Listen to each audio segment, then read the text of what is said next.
What's up, everyone? It's Talk the Line on a Thursday, getting ready for the wild card weekend, except this time we have 6 games, not just 4 games this year. I'm joined by Geoff Schwartz, former NFL lineman who is obsessed with Scoreonomy. We'll get into that in just a little bit. And then, of course, Jason McIntyre, Fox Sports gambling analyst. All I'm hoping for this show is that one, J-Mac doesn't have a jinx on my pick, and that I never have to bet on the Cowboys again. So far, one of those will not occur. How are we feeling? I'm glad to be here, man. We got 6 games, and we're going to get a little wacky and crazy today. There's a lot of things to talk about. We get more into props and weird totals and whatnot. I know, Jason, you love things like that as well, so I'm excited. Yeah, it's one of those tough weekends where the market hasn't moved much at all on any of these games all week. We've been trying to educate you guys on teasers. This is a phenomenal, not great, phenomenal teaser weekend. Yes, I love the teaser, so we're going to get into that. Let's take a look at the board with all of the odds provided by Fox Bet to see what we're getting into this weekend. The big favorite that was a double digit, it came down, of course, is going to be the Saints laying 9.5. They're hosting the Bears. And then one home dog we know, Washington football team, that stands out to me, only getting 8. I actually think Tampa Bay is a play there. We'll get into that. But let's look at the games and start up with a game we just saw a rematch, now playing for the 3rd time. The Browns in the Steelers, you guys. This line did move, and Kevin Stefanski will not be there coaching. We know that he has COVID along with some personnel. So the Steelers are now laying 6 against the Browns. The total is set at 47.5. Let's get into it. J-Mac, do you have a play on this game? I had one earlier this week, Sarah. I took 4 with the Steelers. It has since gone up. I think there's value at 6, 6.5. I don't think I'd take it at 7, but I mean, the big factor here that I don't think any of us can even quantify is what is your coach worth when he's not in the stadium and cannot communicate with the sideline. I don't think there's any precedent for this. Geoff can speak to it, what it's like when your coach is not there. Listen, you're going to have to change a game plan on the fly sometimes. That happens. And now you're leaning on Alex Van Pelt, the former, I think, Buffalo Bills, Pittsburgh Panthers quarterback. Yes, I remember obscure 90s college football quarterbacks. It's very tough to put a number on what he's worth. But think about this. We're talking about a franchise, hadn't made the playoffs in 18 years, a lot of futility, a lot of quarterbacks. Stefanski comes in, changes the offense, and boom, they win 11 games. So I think he's worth a lot. My last note would be Baker Mayfield and pressure. Geoff, we talked about this earlier, yes. I think in September. He crumbles under pressure. What does Pittsburgh do better than anyone else in the NFL? Number 1 in pressure rate, 32% of quarterback dropbacks are under pressure, highest by 5%. That's going to be a problem for Baker. Again, I like Pittsburgh at any number lower than 7.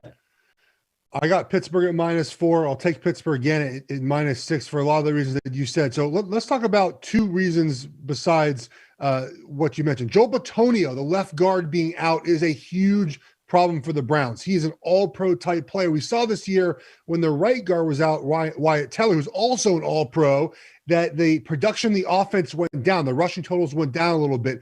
There's no replacing these type of all-pro guys. This is the worst defense to do it against with Cameron Hayward and Stephon Tuitt. So that really bothers me. And here's a concern with Kevin Stefanski. And here's the problem. I'll kind of try to lay this out as best I can. So and I brought some props. You have a first 15, right? First 15 plays. This is from 2013. You have 15 plays you start with.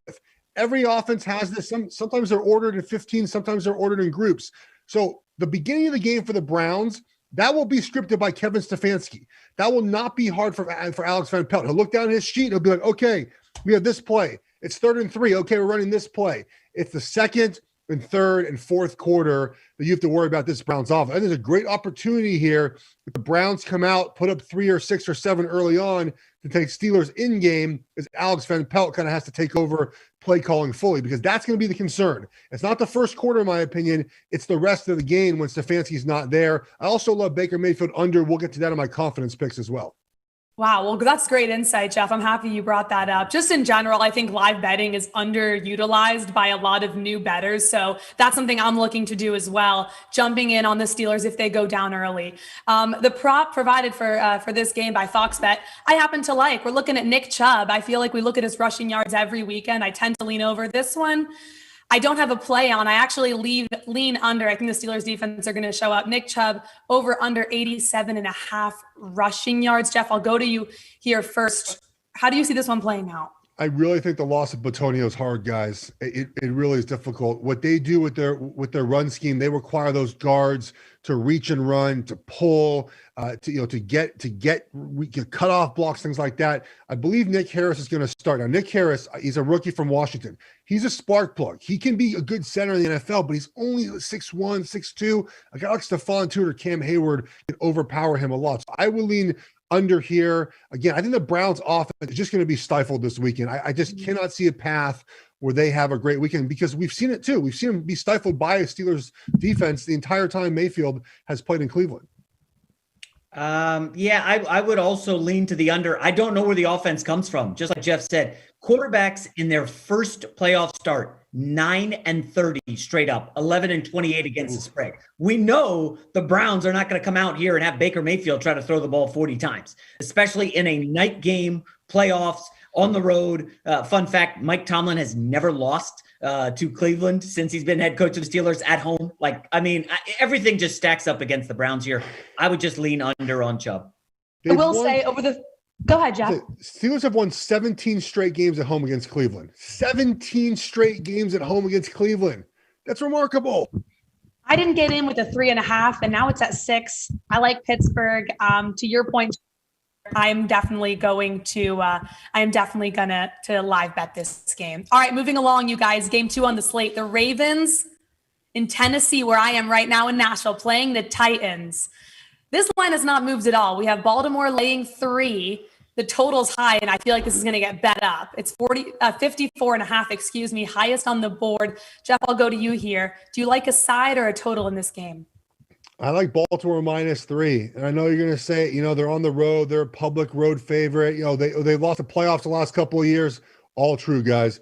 But their offensive revolution down the stretch has not been propelled just solely by playing some bad defenses. It's been propelled by the change in what they've done offensively. Instead of packing in the box with tight ends and fullbacks and running backs, they kind of have everyone close together. They have spread everything out now. They've spread out. So they're running the football from more spread formations, less guys in the box. Lamar's averaging 86 yards on the ground over his last 5 games. And what that's done, by the way, is allowed him to throw the ball downfield at a higher rate. His air yards per attempt are going up. He's throwing 14% more completions over 10 yards as well. So the offense is kind of rolling now. And Tennessee's defense, guys, is by far the worst in the NFL in the playoffs. Again, we talk about this every week, right?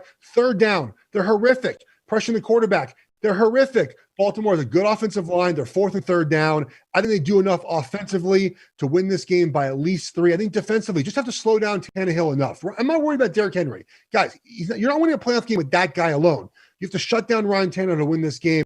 I think Baltimore can do enough of that to win in Tennessee. Yeah, Sarah, I feel bad. We both seem to like Baltimore here. I hope all your Nashville friends aren't too upset. But I can't make a case for Tennessee. Like Geoff said, one of the worst defenses in the league.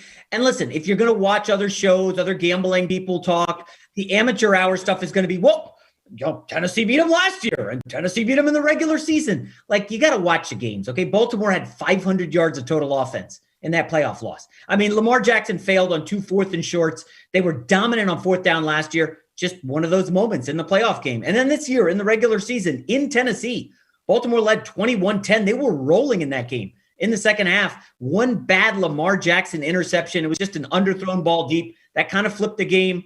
And this total hit in overtime when the Ravens lost the game. Tennessee covered.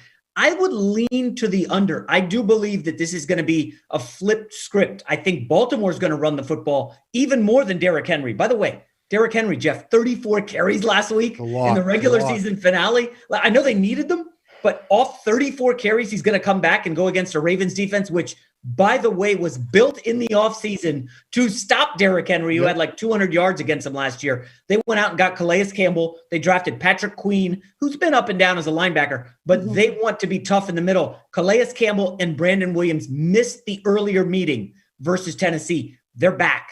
I like Baltimore here.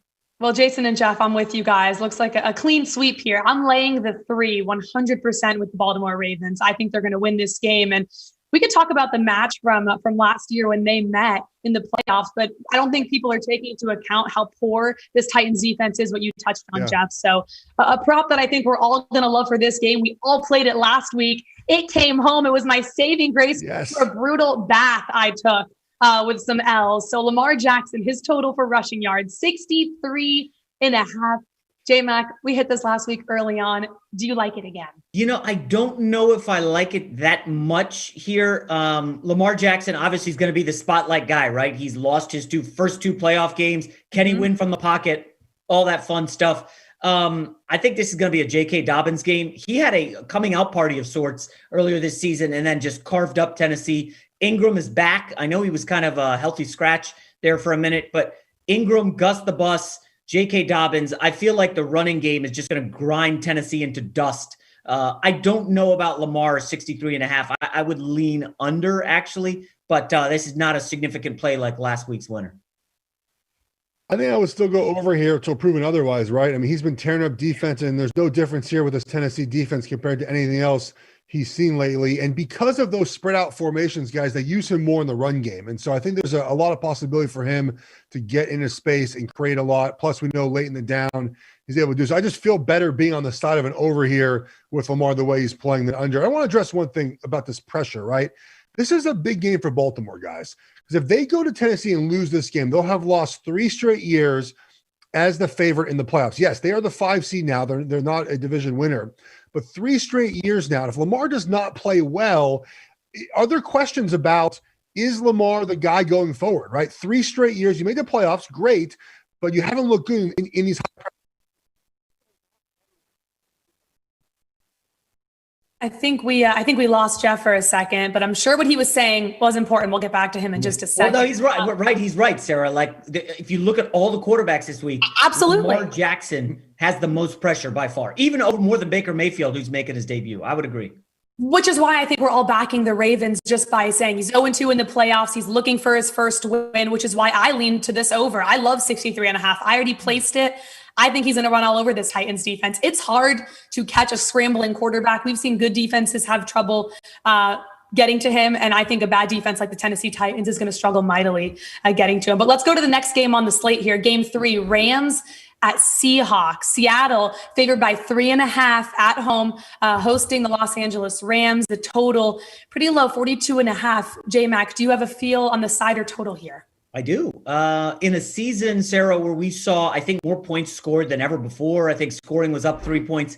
I love the under here. Under 42.5. It's 42 at some places. I think we'll probably end up there. I don't think we'll cross through 42, but I mean, Sarah, this is the third meeting between these two. The familiarity is definitely there, dating back a few years, McVay and Carroll. And you factor in Jared Goff. Like, is he coming back? The latest I saw right before we began to tape this is that Jared Goff is practicing. It might just be light practice, but remember, this is a guy who finished the game against Seattle after busting up his finger. I personally don't know how you can play with 3 screws in your thumb on your throwing hand, but I haven't been an NFL quarterback. Maybe Geoff could speak to that, but I think there's a guy in Tampa or somewhere, Jason Pierre-Paul, who lost like 3 fingers, and he can still rush the quarterback. At any rate, I like the under here a lot. I think we're looking at 2 of the top 10 rushing offenses in the league. Seattle's defense, by the way, quietly trending better second half of the season. Yes. Rams are an elite unit. I like the under a lot, and I don't know about the side. I'm glad I'm back now. I think we're all on the same page on this game with the concerns about Jared Goff, right? Even if he does play, I think the under is the play here for the reasons you stated too, Jason. But also, the Rams have not been high-powered either with Goff. The last half of the season, averaging 23 points a game in games he started, and that's kind of buoyed by a 38-point game kind of shoved in there as well. And look at Seattle. Russell Wilson, the first 8 games of the season, 317 yards passing, 8.6 yards per attempt. That's dropped down to 208 yards passing a game and 6.4 yards per attempt. Now we get the number 1 pass defense in the NFL, the number 1 defense against a deep pass, completion percentage, passer rating, touchdowns, all those things. And we've seen a reduced role in DK Metcalf.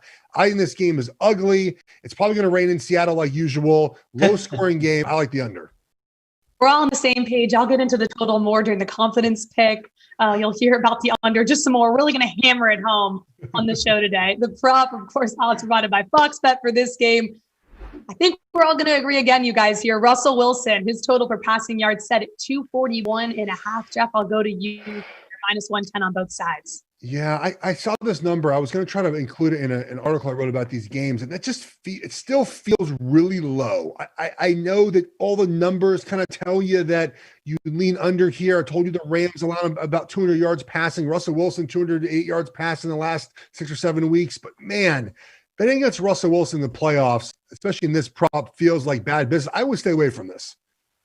I was going to say, Geoff, because you are the one who put me onto this. The Rams allowed the fewest explosive passes in the league this year. Their secondary is phenomenal. 2 games, Russell Wilson, I think, had like 473 total yards passing. I mean, they sacked him 11 or 12 times.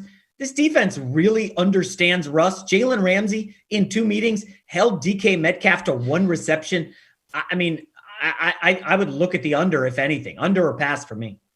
Under a pass for me too, but the last thing I want to do is take the under on Russell Wilson and then root against him the whole game. So it's a pass for me. Guys, the 4th game, and I'm fired up for this one. Don't ask why, because you know how I feel about the NFC East those days, but I'm excited to see Tom Brady after dark. We have Tom Brady and the Tampa Bay Buccaneers laying 8 on the road, playing the Washington football team. The total is set at 45. We've seen a little bit of movement, but not too much. J-Mac, I'll go to you first. Can Tom Brady stay awake? We're hearing all these rumors and whatever about his bedtime and get the dub and cover the 8. Yeah, well, I don't know. I think the total is correlated to the number. Like they don't really match up here, right? I mean, 45 is a pretty low total. 8's a big number. Sarah, I'm sorry. I think it's too high. I would look at Washington if I can get 8.5 out there. We've seen Tom Brady struggle this year, not only at night, because it's past his bedtime, but against elite defenses, against top 10 defenses, according to the advanced stats, the efficiency numbers. Tampa's 0-4, and Washington checks in as a top 10 defense. What does Bruce Arians like to do? I mean, Geoff and I talk about this all the time. He loves to drop back, grip it and rip it, throw deep. Well, guess what? Washington tied with the Rams for fewest explosive passes allowed. This is a defense that matches up pretty well with Tampa. Tampa can't run the football. We've really seen them sputter at times. I'm just going to say, I don't think the league did Tampa any favors, not only putting Brady at night, but giving them the short rest with Mike Evans coming off that leg injury that he suffered in the season finale. I mean, is he going to be 100%? They're without Devin White, their good coverage linebacker. I know that Washington's offense is anemic. I would look at the under, and I think I took Washington getting 8 points. I'm sure people will feel very sorry that the league did not do Tom Brady any favors, right, Jason? They're going to cry river about that. I like the first half under here at 22.5. Washington does not score points in the first half. They average 8.5 points in the first half. It's almost even worse with Alex Smith. They scored 3 and 3 and 7. Like, they just don't score points early on. We saw last weekend too, just a lot of dinking and dunking, a lot of rushing the football. Guess what? Tampa Bay is the number 1 rush defense in the NFL. I just do not see how Alex Smith moves this offense very well, especially early in the game. When it's later in the game, Washington, by the way, overs in the second half 11 times this year out of 16 games. Because in the second half of games, when they have to, when they have to throw the ball, or force Alex Smith throw the football, he can do it. It's just not really part of his comfort zone. And Jason, you mentioned this defense, Washington defense. It's really good. Talked to a guy in Tampa. He's like, look, their front 7 is legit. It's a legit front 7. And Tampa has not seen a defense like this in a long time. So I think they start slow. Kind of have to feel out Washington, figure out where they can attack and exploit them. I think the first half under is the way to go here. And then maybe look at the second half over if the number is good. Geoff, I feel like we were sharing notes before the show somehow, because that's seriously my play. The first half under. Washington starts slow. They're not putting points on the board. Under 22.5 is my exact play for this game. This prop I happen to like, and we can get some plus money here, you guys. Tom Brady, his total passing TDs, his prop over under is set at 2.5. The over, some plus money, plus 160. If you think he's going to throw 2 touchdowns or less, you got to lay the juice minus 200. I'll just say it now. I'm going to take some plus money and take a flyer. I think their run game's weaker than their pass game. We know about their run defense in Washington. You guys can disagree, but I'm going to take a flyer that Tom Brady's over is going to hit the over and throw 3 touchdown passes. Jason? Uh, I think Washington is more likely to hand the Tampa defense 2 touchdowns than Tom Brady over here. Just a quick note, just something to watch. If you guys have the time, go check out the left tackle of Tampa, Donovan Smith, kid out of Penn State. He's okay, but he tied for first among all left tackles in penalties this season, and he gave up 6 sacks. Go watch him against Khalil Mack earlier this year. He got destroyed. Like, Khalil Mack embarrassed him. The Saints went right at this kid. Chase Young is going to have a field day against him. Chase Young's going to be all over Brady. This Washington defense is going to keep it close, guys. I kind of lean a little bit to the over here just because if they're going to score, it's going to have to be Tom Brady. Something to note, too, just like I talked about the Ravens, Tampa Bay has switched up what they do, and they motion more now. They play action pass now. They're fantastic out of 12 personnel. That's 1 running back and 2 tight ends. Washington has a little bit of trouble covering play action pass in that formation. Very specific stat. I get it. But I feel like that Tampa has figured out what they want to do offensively, and I think it goes through Tom Brady. So I would, if I had to take a wager here, I would lean toward the over. I'm not sure I'd play this, but if I did, it'd be the over. Moving along to the game I think everyone's waiting for, and you could argue it might be the most competitive on the slate. The line would say different. We have the Indianapolis Colts heading to Buffalo to play the Bills. The Bills now laying a touchdown at home. The total ticked down. It's 51 as it stands. Geoff, I'll go to you. Is Josh Allen going to keep covering every single game and win by a touchdown? Are you going to sprinkle on the Colts money line here? Well, the Bills were dancing in practice today, so they're going to win by 1,000. That's the way it works, right? You put out a cool video on Twitter, you win by 100.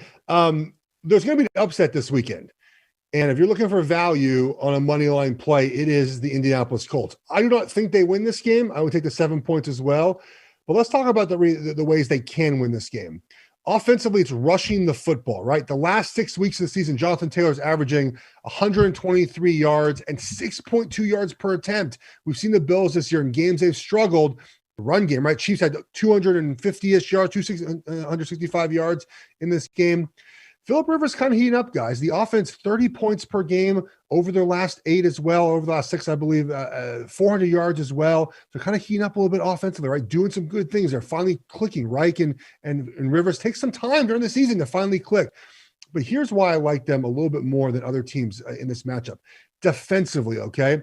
Defensively, they like to rush 4 a lot. They do not bring a lot of pressure. They bring the second least amount of pressure in the NFL, but they have a high pressure rate. They get home with 4. And when you sit back in that zone coverage, it's tougher for Josh Allen to make some of those deep throws, some of those second action throws, some of those pressure throws against pressure, which Allen rips teams apart at. When teams pressure Josh Allen, guys, he completes passes at 15 yards per attempt. That's incredible. If you don't let him do that, it takes away a big part of what they do on offense. So I think the Colts here defensively have a good game plan. Offensively can run the football. Rivers, I worry about him a little bit, but I'd sprinkle a little bit of a money line on the Colts here.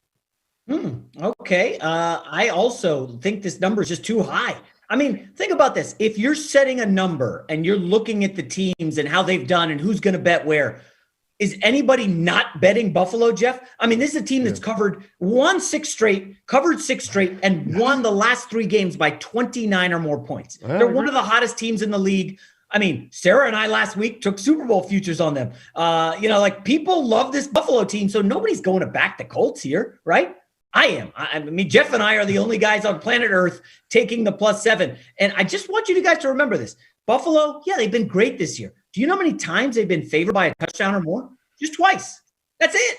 Against the Jets, they did not cover. And against the Patriots, after they'd been eliminated, and the Patriots got steamrolled. So this number seems high against a playoff team. I like what Geoff said about the run. I will add this. We were all over, well, it was my college tuition play, the Steelers against the Colts. Got kind of lucky there. It looked tough in the first half. Yeah. But if you looked at the left tackle, Costanzo was out. I joked that they replaced him with a turnstile, okay? So that turnstile's now, no, we're not running it back. TJ Watt obliterated him. Do you know, Geoff, who they picked up? A dude that has been retired twice, and he was coaching high school football a month ago. Jared Verdeheer, I'm saying his name wrong. There's a story about him out there. He was coaching high school football. Now he's going to go play left tackle against the Bills this week to protect Phillip Rivers. Yeah, that's a concern. But I want to add one more thing here, Sarah, before we wrap up this game. Buffalo defensively has improved, and people point to that as a reason why they are where they are. But guys, they haven't played an offense who finished 17th or better in DVOA since Seattle early in the season. Like they've played 8 straight weeks against bum offenses. The Colts are real offense. It's a real opponent for the first time, complete opponent in a long time. Like I think Buffalo kind of hasn't seen a team like this in 2 months. I'm going so chalk, and I'm with the public. I saw how much money's pouring on the Buffalo Bills. I don't care. I'm laying it. I laid it at 6.5. It's 7. This is a perfect teaser option. I'll say it really quickly, J-Mac. You mentioned it early in the show. A teaser, you're buying 6 points, right? So if you think the Bills are going to win but not cover, this is the perfect spot to do it. I need to win by 1 because they're favored by 7. So really, you're almost getting them down to a money line or a pick 'em. So if you like the Bills, do it in a teaser. That's a great option. I played that, and I'm sure they will play it later if you guys like teasers and you're backing the Bills to win but the Colts to cover. It's kind of a good middling situation too, depending where you like it. Now, I will say the Buffalo Bills since week 9 are 8-0 ATS. They're covering by an average of 14.8 points. They have not played great defenses, but you could argue the best defense they faced that I just picked apart was the Miami Dolphins. Moving along, though, I think you guys will like this prop because you need to take the Colts +7. Jonathan Taylor, 75 yards and a touchdown. Plus 138. J-Mac. Is this the Derrick Henry special? Yes. Sure is. It sure is. Now, I will say, they love the Fox Bet folks who are watching. Hello. You guys do a really good job identifying somebody who just went off. I mean, Taylor had 250 last week. Hey, let's throw out a prop. The public's going to jump on it. This is his first playoff game. Give me the under just to be a contrarian. Okay. I thought you liked making money, Jason. I would go over here. He's averaging over, like I said, 123 yards a game, 6.2 yards per attempt. The offensive line is the heartbeat of this team. We know that. I know even though Jared Valdir is playing left tackle, Quentin Nelson, the all-pro left guard, like that's what they do. Ryan Kelly at center. And if you're going to stop Buffalo, you stop them by scoring a ton of points. You do that by rushing the ball at times against this team. Not all the time, obviously. They don't have to throw the ball, but I think the over here is definitely the way to go. The touchdown part does kind of worry me at times with these bets, but I still like the plus money here. I like it, but I don't want to because I just told you the money I laid on the Buffalo Bills, so I can't come on here and say to lay that. But I do think it's a good bet if you like the Colts or you like money. I will say I like it. Well done by Fox Bet there. Okay, the final game on the slate, you guys. The Chicago Bears. They are in the playoffs and they get to head to New Orleans and play the Saints. They were double-digit dogs. Some sharp action did come in. I saw earlier today, bringing Chicago to 9.5-point underdogs against the New Orleans Saints. The total is set for 47.5. Geoff, I'll start with you here. The Saints will win. By how many, though? So I do think this is a game that can get out of hand fairly quickly. But the bet that I like to make, and I think betting on the Saints would be okay as well, or teasing them down possibly. It doesn't get through 3, though, so a little bit concerned. But is the Bears team total under 18.5, guys? Look, Mr. Trubisky is not good. He's not good. During his 9-game stretch this season, he has not played a defense better than 14th in the NFL. And even that team was not as good when he played them early in the season. The Saints have the second best defense in the NFL. They harass quarterbacks. Trubisky is the worst quarterback in the NFL against pressure. He averages less than 4 yards an attempt against pressure. 4 yards. Jason, you could do that if someone pressured you. So I think the Saints get after Trubisky the entire game. The Bears can't run the football either. The Saints, number 2, according to Pro Football Focus, at run defense as well. So I just think the Saints defense just suffocates Trubisky in this offense. I worry about the Saints generally at home in the playoffs. They've lost their last 2 home games, but I think they'll be okay in this game. Again, I would go Saints, but I really love Bears under 18.5 points. Yeah, I like that. Getting a little exotic. I'm not a fan of betting any favorite at 9.5. Like, again, you could be up 14 the whole game and then a backdoor touchdown. Listen, Geoff, you said it. Trubisky stinks, and the Bears are just comically overrated here. They played 3 playoff teams on the road. All of them were blowouts in the fourth quarter before Trubisky had some garbage time points, or maybe Nick Foles had one of the late heroics to get maybe close to the number. But this Bears team stinks. I'm not that excited to watch this game. The Green Bay defense is basically the best defense that Trubisky's faced, and he couldn't move the football. So I like the Saints here in an easy one. I like Jeff's bet. I would think about the over, just a late Trubisky touchdown, 33-14 or something in that neighborhood. So you have Drew Brees, of course, he's back, Michael Thomas, and most likely Alvin Kamara. I'm sure you guys saw the reports come out earlier today. He was able to be at practice via video. You can find that on Twitter. I know I saw the report, but he did the walkthrough for the game plan. So the prop for this game, courtesy of Fox Bet, is Alvin Kamara to score a touchdown. You're laying it -175 for him to get in the end zone. J-Mac, are you rushing to lay 175 to find Alvin in the end zone? With a guy who's just coming back off COVID? No, I'm not doing that. I'm not getting I would say no as well. Look, guys, we've seen players, and Myles Garrett's talked about this too, and so has Larry Fitzgerald, that, when you immediately return from COVID, a lot of guys are having some breathing problems, right? They're not at full strength. We don't know what Alvin Kamara is going to be. He hasn't even practiced in 2 weeks, just showing up at a game on Sunday and playing. I would stay away from this. Yeah, it's a stay away. -175 to score a touchdown coming off COVID. None of us are playing that one. Okay, it's time for confidence picks. And I need some money back in my account after last week. So Geoff, hit me with your top 3 picks. Yeah, I think I'm going with a teaser here. I'm going with Tampa -2, so we get under that field goal, and Pittsburgh to pick them. Guys, Cleveland has not won in Pittsburgh, like I mentioned, in 17 years. I don't expect it to start now. I like Baltimore -3. I just have a feeling, look, they're playing the opposite role of last season, right? The spoiler. They're coming in. I know they're a favorite, but they're coming in as a wild card, and they're going to go in Tennessee and win that game because Tennessee's defense is really bad. Let me pull up my notes here for my favorite play the entire weekend. Baker Mayfield under 225.5. Guys, he's played Pittsburgh 5 times in his career. He's averaged 176 yards passing in those games and completing less than 60% of his passes. The reason why is they pressure the heck out of Baker Mayfield. In the 5 games, he's been sacked 16 times. That's 8 more than any other team he's ever played. All they do is harass Baker Mayfield. And again, if we see him throw an early interception like he did early in the season against Pittsburgh, game is done. The game is done. And there's no Kevin Stefanski on the sideline to calm him down. I think Baker Mayfield, look, kid seems great. He's going to have a pretty bad weekend, in my opinion. I like Baker under here. Yeah, boy, I do like those a lot. Geoff, well done. Especially the Baker prop. That seems like a slam dunk. Coming off a losing weekend, not thrilled with the confidence picks. Overall, it was a good weekend, but not on the confidence picks. 6.5 point teaser. I feel very good about Tampa, New Orleans, and Pittsburgh. Again, if you're teasing, just get through the 7 and the 3. You're good. I don't know how people feel about the Indianapolis Colts getting 7. I'm sorry. I think it's a play. It's just baiting the public, as they joke. And finally, my best bet is the Rams Seahawks under 42. I'll be shocked if this one goes over. And if you feel really, really like, it's the first playoff weekend, you want to fire, why don't you throw that under in the 6.5 point teaser? Can I do that, Conrad? Is that too late? So at any rate, I feel good about teasers this weekend. You notice, not feeling great about the sides. Yeah, the lines are so sharp. Teasers are the way to go. So I'll add one in my confidence picks as well. The first one, you guys, we all love the under in the Rams and the Seahawks game so much. It's funny. None of us knew our picks till we came on the show, and we all 3 loved that one. The under 12-4 in Rams games this year. And since week 10, the under is 6-1 in Seahawks games. Rams are averaging under 16 points a game in their last 3 games. Seahawks defense getting better quietly. I think Seahawks will win, but I like the under here. 2-team teaser. I think the Ravens are going to win, and I'm hoping the Ravens are going to win. But I do think Tennessee is able to keep this close. I teased this one up. There's no point of going through the 0 and teasers on the Ravens side. Not going to be a blowout. I got the Tennessee Titans +9. Tampa Bay laying 2. I think Tampa takes care of business, even though it's after Tom Brady's bedtime. I don't care. They're taking down the Washington football team.